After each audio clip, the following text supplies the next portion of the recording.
Bonjour à tous, Johnny Johnny à l'antenne.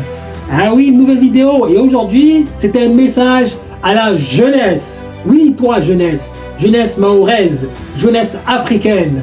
Oui, je te lance un message.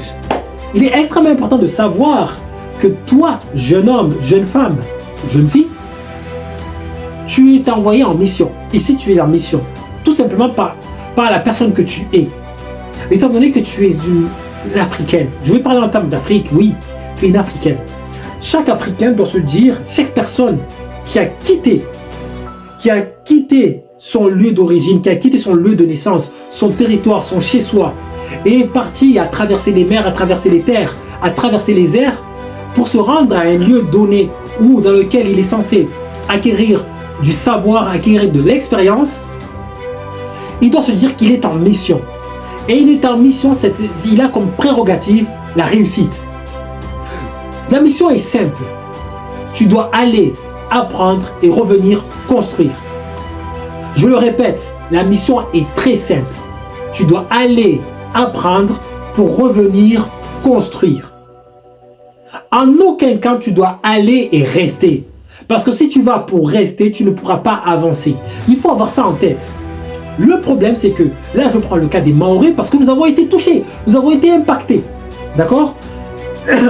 La population mahoraise, nous sommes Mayotte et le 101e département entre guillemets, crochet, encadré, cloisonné, clôturé, d'accord? Département français. Mais c'est le 101e, c'est le dernier dans tout. À Mayotte, il n'y a rien. L'éducation est au plus bas. 70% de la population maintenant, avec le cyclone Chido qui a tout renversé, je dirais plutôt 80% de la population est en dessous du seuil de pauvreté. D'accord? Maintenant, reste à savoir quel est ce seuil de pauvreté et comment est-ce qu'on le définit. D'accord? Bien. Et il faut savoir aussi que 70% des bacheliers qui ont le bac, d'accord? Une fois qu'ils arrivent au bac, 70% des bacheliers n'ont pas le niveau bac.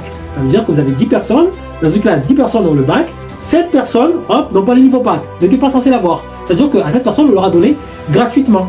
Pourquoi? Tout simplement parce qu'il n'y a pas assez de place ici à Mayotte. Il n'y a pas assez de place d'école pour pouvoir accueillir l'ensemble des redoublants. Donc on s'en débarrasse. Alors toi, cher Mahorais, toi, chère Mahoraise, toi, jeune homme, toi, jeune Africain, où que tu sois en Afrique et dans le monde, toi qui as été envoyé, sur qui on met énormément d'espoir, tu dois te dire que tu es en mission. Et attention, dans cette mission, ta seule ambition est la réussite. Vous êtes parti apprendre pour revenir construire. C'est avec ça qu'on vous attend, c'est ça votre mission. Donc, n'allez pas là-bas à être distrait. N'allez pas voir que tout brille, voir courir après les magasins, après les fast-food, courir après les boîtes de nuit, après les soirées, après les voyages, etc. N'allez pas être là-bas vous remplir la tête de distractions.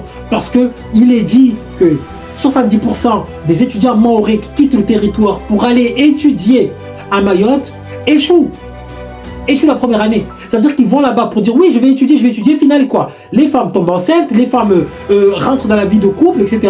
Elles oublient leurs études pour finir caissière, pour travailler à McDo et finir dans la plus grande des misères et des galères. Rien à voir avec ce pourquoi vous avez été envoyés au départ.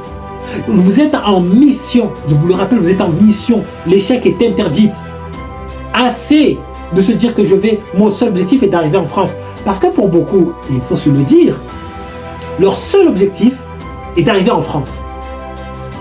Une fois qu'ils sont arrivés en France, pour eux, ils ont tout gagné. C'est le jackpot.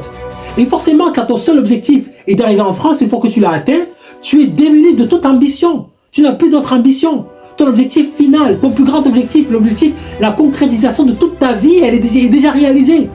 Alors que tu n'as que 20 ans, 25 ans, 30 ans. Et déjà, tu t'es réduit, tu t'es restreint à ça, arriver en France. Pourquoi? Travailler en tant que technicien de surface, en tant que vigile et autres.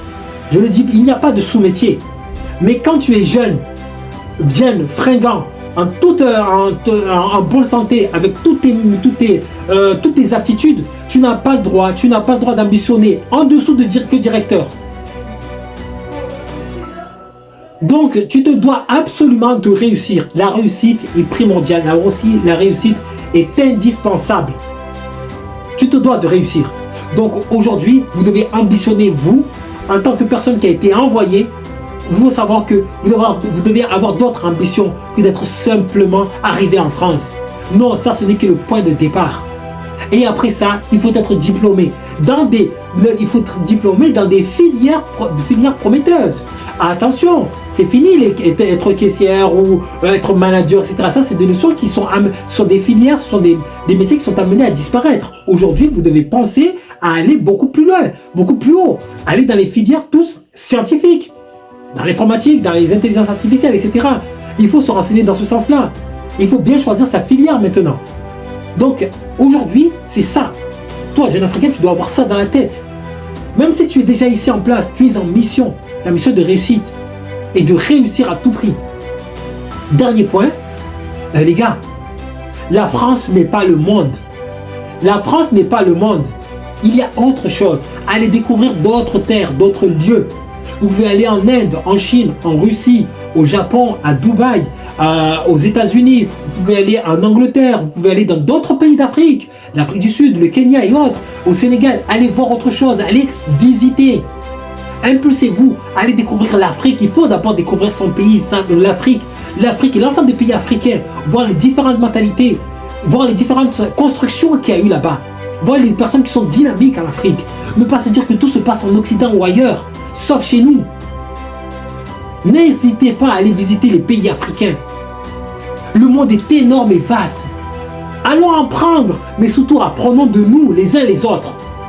Ne nous enclavons pas. D'abord, n'enclavons pas dans nos têtes avec les idées reçues, et les images que l'on nous montre à tous les jours. Les images avec lesquelles on nous bassine chaque jour à travers les médias, à travers le cinéma et autres. Les documentaires qui nous montrent l'Afrique au plus bas, dans son